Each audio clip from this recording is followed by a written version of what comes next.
એટલે ચક્ર ફરવાનું છે. હા, એટલે અનુષ્ઠાન કરવા જ પડશે. શ્રાવણ મહિનામાં એકટાણા કરવા જ પડશે ફરજિયાત ભાઈ. નગર ભોળોનાથ કે રાજી ન થાય. એક ભાઈ મને કે તમે શ્રાવણ મહિનામાં તે ભોળાનાથ પછી નહીં, શ્રાવણ મહિનામાં વધારે હોય. વાવણી નથી તમે બાજરો વાવી સારું ઉગે. હા, તમે પછી તમે સાંભળજો કે અહાડ મહિનામાં વાવણી થાય ઘઉં વાવો તો થાય ન થાય. જે બિયારણ ન શીખી દેવાય ગમે ત્યારે ડૂબ. જે મૂળ વાત કરતો હતો ત્યાં થોડીક વાર આવું ફલભાઈ વાત મને બહુ ગમે. લક્ષ્મણજી ભગવાન રામ અને માં જાનકી વનમાં છે. ભરત મિલાપને નાનું આ તો 1 કલાકનું છે, પણ મારે અડધી મિનિટમાં કહેવું હોય તો એટલું કહી શકું. લક્ષ્મણજીને કોઈ સમાચાર આપ્યા કે ભરત છે સતરંગી ફોજ લઈને આવે છે, અયોધ્યાની સેના લઈને આવે છે. અને લક્ષ્મણજી આવે છે ભગવાન રામ પાસે. જો અધૂરું વાક્ય છે. આવ્યા છે ભગવાન રામ પાસે, હાથમાં ધનુષ બાણ લીધા. લક્ષ્મણે તપેલ ત્રાંબા જેવી આખું થઈ. શેષ નારાયણની પૂંછડી પર કોઈ પગ દીધો હોય ને જેમ ફૂફાડો મારે ફૂફાડો મારો લક્ષ્મણે કે પ્રભુ મોટા ભાઈ માફ કરજો, શું સમજેશ કઈ કઈ નો દીકરો અહીંયા વનમાં એકલા છે એટલે એવા સમજીને ફોજ લઈને આવે છે ને એવું માને છે કે 14 વર્ષ પછી પાછો મારો બાપ ગાદી અને બેસવો જોઈએ અને આજીવન ગાદી જોવે છે. પ્રભુ તમારા ચરણના સોગંદુ એક જીવતા નહીં જવા દો. આ લક્ષ્મણ બોલ્યા છે. ભગવાન રાઘવ ને નેત્રો ભીજાણા છે. આ મારો રણ રીધમ રણ રંગથી રમ. સાવધાન લક્ષ્મણ, સાંભળજો સાહેબા વાત. લક્ષ્મણ સાવધાન, ધીરજ ન ગુમાવ લક્ષ્મણ. આદર્શ વગરનું જીવન નકામું છે લક્ષ્મણ, તમે આદર્શ ન ગુમાવો. અને લક્ષ્મણ બોલ્યા છે ફાટાઈથી, મોટા ભાઈ એમ કહો છો કે મેં આદર્શ ગુમાવી દીધું? આદર્શ મેં ગુમાવ્યું હોત તો હોત કોઈની તાકાત કે મારા બાપને વનમાં મોકલી શકે. આદર્શ તો રાખ્યો મેં. અને પ્રભુ માફ કરજો, આ આદર્શમાં જીવન વ્યર્થ થઈ ગયું એનું શું કરવું? આપ તો ઠીક, પણ મારી માં જાનકી જો તો એ ઘાસ પથારીયા શું છે? હે પ્રભુ, આદર્શમાં જીવન વ્યર્થ થઈ જાય એનું શું કરવું? તેથી ભગવાન રાઘવ બે હાથે લક્ષ્મણના ગાલ પકડે. લખન, સાવધાન લખન, સાંભળી લો લક્ષ્મણ. આદર્શમાં વ્યર્થ બનેલું જીવન બીજાની માટે આદર્શ બની જાય છે. આદર્શમાં વ્યર્થ બનેલું જીવન બીજા માટે આદર્શ બની જાય લક્ષ્મણ. અને પછી તો થોડીક જ વારમાં સમાચાર મળ્યા કે ભરત તો દડતો દડતો આવે છે. અને હવે જે લક્ષ્મણનો વિલાપ છે કોક દે સાંભળો. મોટા ભાઈ મને માફ કરો, હું લક્ષ્મણને કેમ ભરતને કેમ મોઢું દેખાડી, મેં ભરત માટે કેવું વિચારી લીધું. એટલે જ કહું છું લક્ષ્મણ, પૂરું સાંભળ્યા વગર નિર્ણય ન કરવો. પછી તો આવે છે આખી ઘટના, આખી દિવસ સભા બેસે છે, એ નિર્ણય વાંચ્યો કરે છે. ભરત બોલે છે ત્યારે કે રઘુકુળ રીત ચૂકી ગયું છે. બોલ્યો ભરત, હો રઘુકુળ વચન ચૂકી ગયું છે, નહીતર મારો રામ વનમાં ના આવે. ભરત, વશિષ્ઠ બોલ્યા, ભરત શું કહો છો? તો ગુરુજી સાંભળી લ્યો, વચન પ્રમાણે અયોધ્યાએ નિર્ણય નથી કર્યો. કે કેમ? કે મારી બાએ પહેલા ભરતની ગાદી પછી ભગવાનને વનવાસ માંગ્યો કે હા, તક તો મને પહેલા ગાદીએ બેસાડવો હતો અને પછી હું જોઈ લેત કે કોણ મારા બાપને વનમાં મોકલે. એને બદલે મારી વગર રામને વનમાં મોકલી દીધો. તમે એ જે કાંઈ બધી ચર્ચાઓ ખૂબ એમાં એક સાંભળવા જેવી છે, પીડા ઊભી થાય અંદર કે આને ભગવાનની તુલે કેમ મૂકવા પડે જે આવી રીતે જીવ્યા છે. પણ એની અંદરની એક આ છેલ્લી વાત. હાંજ પડી, અયોધ્યાથી બધી વ્યવસ્થા આવી હતી, તંબુ નખાઈ ગયેલા, એટલે અયોધ્યાનું જણ બચવાયું. એટલું નહીં સાહેબ, જનકપુર પણ આવ્યું છે. મહારાજ જનક આવ્યા છે, માં જાનકીના માં આવ્યા છે. હાંજ પડી, પ્રસાદ લઈ પોતપોતાના તંબુમાં બધાએ આરામ કરવા માટે ગયા છે. અને રાજાભાઈ માં જાનકી ઉભા થયા. મારે માતાઓને પૂછવું છે કે તમારા સાસુએ તમને એક પણ રૂપિયો દીધા વગર પહેરે કપડે તમને પતિ પત્નીને કાઢી મૂક્યા હોય અને તમારી રીતે તમે ઝૂંપડું બાંધીને જીવતા હો, અને પછી અમુક સમય પછી તમારી સાસુ ને તમારા માં બે મળવા આવે તો તમે પેલા કોને મળશો?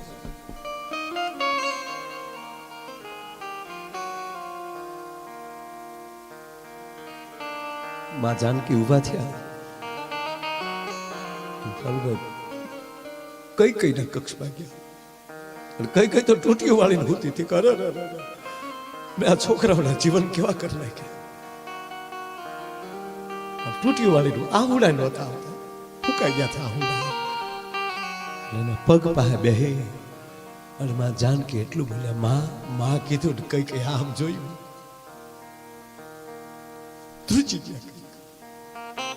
માં કઈ બોલે ન બોલે પેલા માં જાનકી એટલું બોલ્યા, માં પગ લંબાવો લાવો ને તમારે પગ દબાવી દો. સીતા, હા માં હું તને ઓળખું છું, તું અવધની મહારાણી છું. અમારા મહારાજ દશરથના તમે માનીતા રાણી છો.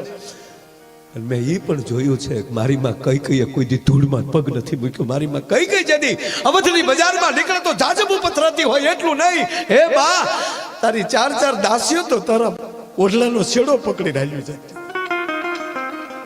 એને બદલે મારી માં તું ઠેઠ અયોધ્યાથી હાલીને આવ્યા ને, થાકી જાય છો, લાવો પગ દબાવી ભેટી ગયા કઈ જાનકી. હે જનક નંદની, મને માફ કરજે બેટા, આ કઈ માફ કરજે દીકરી. અને તેથી બે પગ પકડીને જાનકી એટલું બોલ્યા હતા, માં કઈ ના પગના અંગૂઠે પોતાનું લલાટ લગાડીને તેથી આ જગદંબા જગદંબની જાનકી એટલું બોલી હતી, હે માં કઈ તમારા પ્રત્યે જો મને ઊંડો દુર્ભાવ હોય તો મારા સુહાગના સોગંદ છે. આ તો ધન ઘડી ધન ભાગ આપણા, આ બધી લીલા મારા પ્રભુ રામની છે.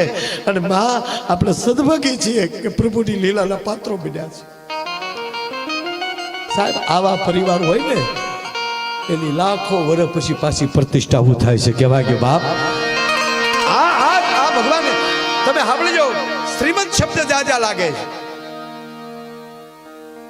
અને આપણે તો શું કરીએ, કોઈ વળી કે અમેરિકાના લોર્ડ ટાઉને અહીંયા લખ્યું. હવે અમેરિકું તુલસીદાસ બાપુ કરતા નાનું છે,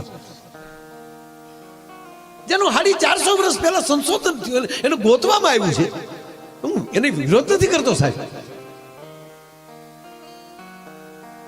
અને ત્યારે 1250 વર્ષ પહેલા દેશ પાસે નાલંદા નામની વિદ્યાપીઠો હતી. અને મને આનંદ રાજાભાઈ એ છે કે દુનિયાનો માણા, વિશ્વનો બીજો માણા પથ્થર હૃદયનો મળ્યો છે થાવા, પાણા જેવો મળ્યો છે થાવા, ત્યારે મારો ભારત દેશ જ એક એવો છે કે પથ્થરમાં પ્રાણ પૂરવાની તાકાત ધરાવે છે અને એને પ્રતિષ્ઠિત કરીને મંદિર બનાવે છે. પથ્થરમાં પ્રાણ કોઈ પૂરી શકતો આ દેશનો આચાર્ય. અરે વેદ સાથે જોડાયેલો આ દેશ. જાગો જાલી વેદ હારે સાહેબ. જાગ્યા ભેગમ કરાગ્રે વસ્તે લક્ષ્મી કરમૂલ્ય સરસ્વતી કર્મધ્ય ગોવિંદમ પ્રભાતે કર દર્શનમ. ત્યાં પગ મૂકવા જાવ પથારી હેઠે, સમુદ્ર વસને દેવી પર્વત સન્માન લે વિષ્ણુ પત્ની નમસ્તુભ્યમ પાદર સ્પર્શમર્શો મે. અરે જમવા બેહો, અહમ વૈશ્વાનરો ભૂત્વા પ્રાણીના દેહમાં સ્વિતમ પ્રાણ પ્લાતન ચાહ્ય. આ વેદ સાથે, આ ભજન સાથે જોડાયેલું. આ ડિસ્કાનો દેશ નથી, નૃત્યનો દેશ છે.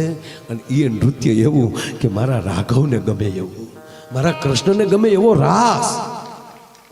આ રાસ અને રસિતાનો દેશ છે. કોક એવી કવિ રચિતા કરી નાખે અને એ રચના સાંભળી અને પગમાં ઘૂઘરું બાંધીને મીરા નાચી જાય. અને એ મીરા બાપુ જ્યાં ભક્તિ હશે ને ત્યાં તાકાત હશે. જ્યાં લખો ત્યાં લખી. આ તમારા કુટુંબમાં ભક્તિ છે ને એટલે તાકાત છે. બાકી તમને સાંભળી લો કે માતાજીનો ગોખલોય ન હોય ઘરમાં, અને કોઈ દી ગાયને નિરણ નો નાખી હોય, ઈ કે ગાયો માટે આપણે કાંઈક કરવું. ઘરે બાંધ તો ખરો, ખબર પડે ગાય કેટલા. બતાવો, હવે કરી બતાવવું પડશે સાહેબ. કાળ ચક્ર બદલે છે. મોદી સાહેબ બોલ્યા છે ગઈકાલે, રામથી લોક સુધી અને દેવથી રાષ્ટ્ર સુધી સૌકા સાથ સૌકા વિકાસ માં નવું સૂત્ર આવ્યું છે. હવે જોજો તો મોદી સાહેબ 18 વાર બોલ્યા કાંઈ આનું આ સૂત્ર, સાગરથી સરજુત સુધી. એટલે ચક્ર ફરવાનું છે. હા, એટલે અનુષ્ઠાન કરવા જ પડશે. શ્રાવણ મહિનામાં એકટાણા કરવા જ પડશે ફરજિયાત ભાઈ. નગર ભોળોનાથ કે રાજી ન થાય. એક ભાઈ મને કે તમે શ્રાવણ મહિનામાં તે ભોળાનાથ પછી નહીં, શ્રાવણ મહિનામાં વધારે હોય. વાવણી નથી તમે બાજરો વાવી સારું ઉગે. હા, તમે પછી તમે સાંભળજો કે અહાડ મહિનામાં વાવણી થાય ઘઉં વાવો તો થાય. નો થાય જે બિયારણ નો શીખી દેવાય ગમે ત્યારે ડોબ. હા હકીકત છે. જે સમયે જે સારું લાગતું હોય લાગે. વરરાજો માંડવામાં ફેરા ફરતો હોય, સાફો હોય, લાઈટો લબુક ઝબુક થતી હોય, હાથમાં તલવારી હોય, બાયું ગીત ગાતી વીરો મારો જાગા માગે તો સારું લાગે. આડે દે હાથમાં તલવારી રોડે નીકળ્યો તો ગાંડો લાગે કોકને. આ જન્મતા જ બાળક સાંભળી લો, જન્મતા રડે તો સારું લાગે ને, નકર હાસ્ય સારું છે. પણ જન્મતા વેદ છે તો છોકરો બાળક દાંત કાઢી દે, હું એનું ગામ મૂકીને વયું છે કે આ કોણ આવ્યો ભૂતના પેટનો એમ. અરે હમણાં મેં જોયું એક હોસ્પિટલમાં બાળક જન્મ તો જન્મતા વેદ ભાઈ સીધો પુષ્પાનો ડાયલોગ બોલ્યો. ધર્મેન્દ્રજી મારા પુષ્પાનો ડાયલોગ, આમ ત્રાહો જન્મ ઝૂકેગા નહીં ચાલા. મમ્મી બેભાન થઈ ગયા અને નશું તો વંડીએ સડી ગયું કે આ જન્મતા જ બોલે નહીં, બોલ્યો તો પુષ્પાનો જ કેમ બોલ્યો ડાયલોગ. પછી ખબર પડી કે આ પેટમાં તો તે દિન મેં 45 વાર પુષ્પા જોયું હતું સાહેબ. એ તો સંસ્કાર અંદરથી આવે. માટે પેટમાં પોઢીને સાંભળેલી શિવે રામ લક્ષ્મણની વાત.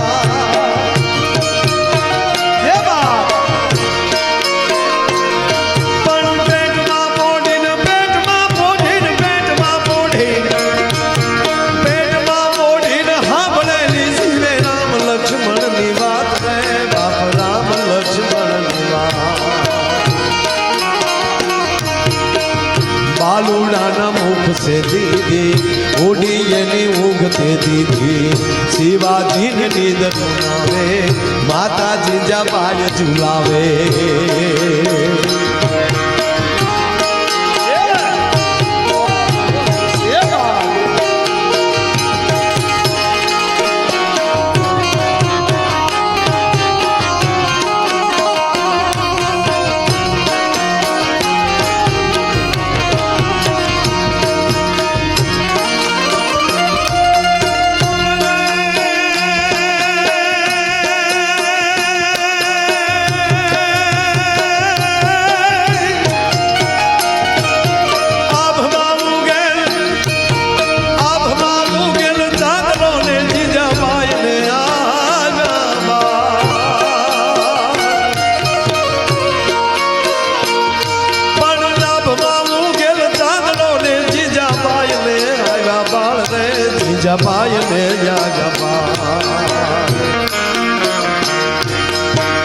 બાલુડાની માથી ચોડે ધણ ડુંગરા ડોલે શિવાજીને નીંદર આવે માતાજી જા બાય ઝુલાવે.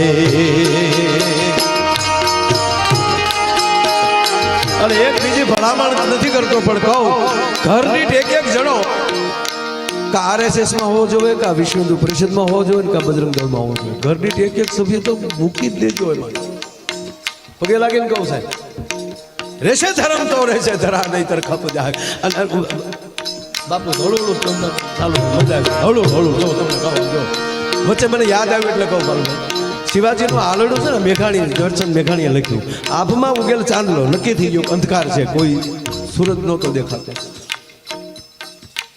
આભમાં ઉગેલ ચાંદલો ત્યારે જીજાબાઈને બાળ આવ્યો. દીકરાનો જન્મ થયો શિવાજીનો તો ધણ ડુંગરા ડોલે. આ ધણેલાટી એની થઈ બહુ સમજવા જેવી વાત છે. અને ડુંગરા ડોલ્યા, ધ્રુજ્યા નથી. ડોલવું ધ્રુજવું એમાં ફેર છે. ધ્રુજવું ભય છે, ડોલવું આનંદ છે. આ ડુંગરા ડોલ્યા અને પાછા ધણેલાટી સાથે ડોલ્યા. હવે ત્રીજી વાત કે જે ડુંગર એને જ કહેવાય જે ડુંગર ઉપર માં બેઠી હોય, નકર તો ધારું ઢોરા કહેવાય. પાવાગઢનો ડુંગર, ચોટીલાનો ડુંગર, ગરવો ગિરનાર, આબુનો ડુંગર, ગબ્બર, શું કામ બધે માં બેઠી છે. હવે તો જે ડુંગર ઉપર, ડુંગર શબ્દ મેઘાણીએ વાપર્યો, જોકે જ્યાં ન સમજાણું હોય ત્યાં એને સ્ટાર કરીને નીચે જવાબ આપ્યો હોય, પણ આ કરતા થોડું ભૂલી ગયા એટલે મને સપનામાં આવી કીધું કે એટલું માયાભાઈ મારું કામ કરી છે મારા બાપ. આ ધણેલાટી શેની યાર, હાય હાય હાય હાય હાય. આ કેસેટમાં નથી હો તમે, આ મને ગાલી નથી બોલ્યો, કારક જ આવું નીકળે છે.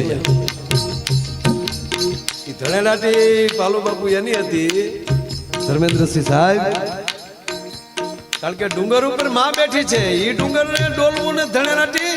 પણ જેવો શિવાજીનો જન્મ થયો ને તેથી ડુંગર ઉપર બેઠેલી ભગવતીઓ એમ કહેવાય રાહડે રમવા મળ્યું થયું. એ પગની ઠેહની ધણેરાટી હતી અને આજ બાબુ ઘણા સમય પછી રાહડે રમે છે. એ જોઈને તેથી ડુંગરા ડોલતા હતા. શું કામ? તેથી શક્તિઓ કહેતી હતી કે આવ્યો આજ શક્તિનો ઝીલનારો, આવ્યો શમશેર ઉપાડનારો. કેવો?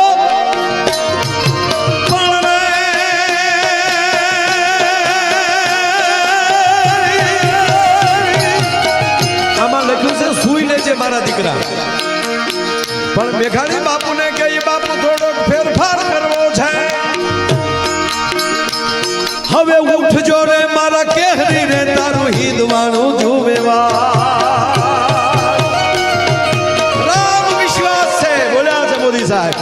રામ ભારત છે, રામ ભારતનો ભરોસો છે સાહેબ. એ વાત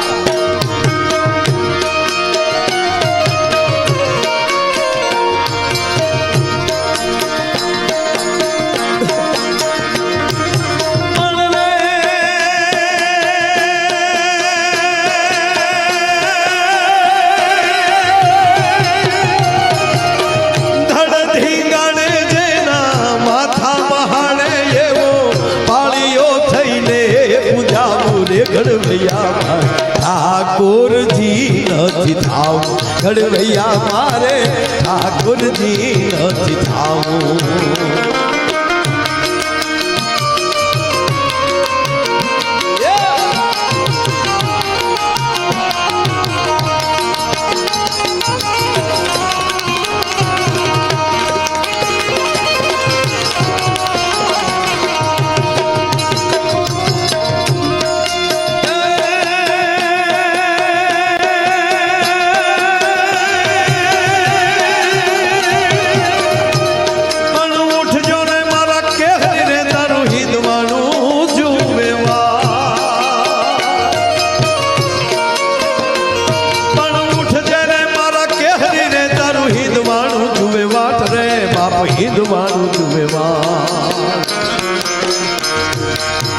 જાગી વેલો આવ્યો બાલુડા માને હાથે ભેટ બંધાવા. જાગી વેલો જાન બાલુડા માને હાથે ભેટ બંધાવા. આજ પૂછું હવે તને પાળ્યા રે બાપ દેન મને રે જવાબ. કવિતા પણ પૂછું હવે તને પાળ્યા રે તું તો દેન મને જવાબ રે બાપ દેન મને જવાબ. પાધરમાં કેમ ખોડાના સિંદૂરથી કેમ રંગાણા. પાધરમાં કેમ ખોડાના સિંદૂરથી કેમ રંગાણા. પાધરમાં કેમ ખોડાના સિંદૂરથી કેમ. વાત એ છે કે ત્યારે આપણા મહાપુરુષોએ ધર્મ માટે પોતાના માથા આપ્યા. હવેના યુગમાં માથું દેવાની જરૂર નથી, માથાની અંદર રહેલું મત દેવાની વાત છે. મત એટલે મન.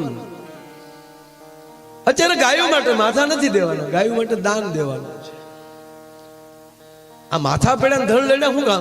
એને માથા રાખ્યા જ નહોતા, મગજથી પ્રયોગ જ નથી કર્યો, એને બધો દિલથી જ પ્રયોગ કર્યો છે. માથા મૂકવાનું કારણ જ આ, માથાનો અર્થ જ આ થાય કે મગજનો ઉપયોગ જ ન કરવાનો.